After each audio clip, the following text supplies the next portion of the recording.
नमस्कार दोस्तों, कैसे हैं आप लोग। आशा करते हैं आप लोग अच्छे होंगे।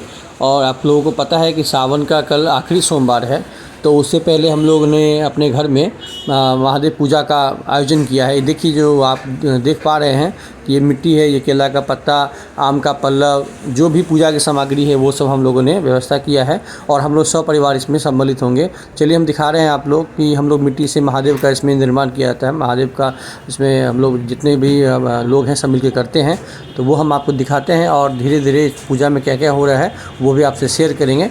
तो हमारे चैनल पे आप बने रहिए, इस वीडियो को पूरा लाइक तक देखिए, शेयर कीजिए, सब्सक्राइब कीजिए, लाइक कीजिए और हमारे साथ बने रहिए। और बारिश भी हो रही है, तो आपको हमारे जो बैकग्राउंड में बारिश की भी आवाज़ है। ये देखिए, ये पीढ़िया पे जो लगाए हैं पंडित जी महाराज, जब आप मंत्र भी चालू कर रहे हैं तो हम लोग उसमें सम्मिलित होते हैं।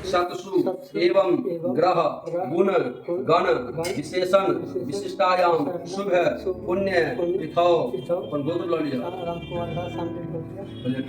सांडिल गोत्रस्य आप नाम लिया शर्मणो सपत्नी कोहम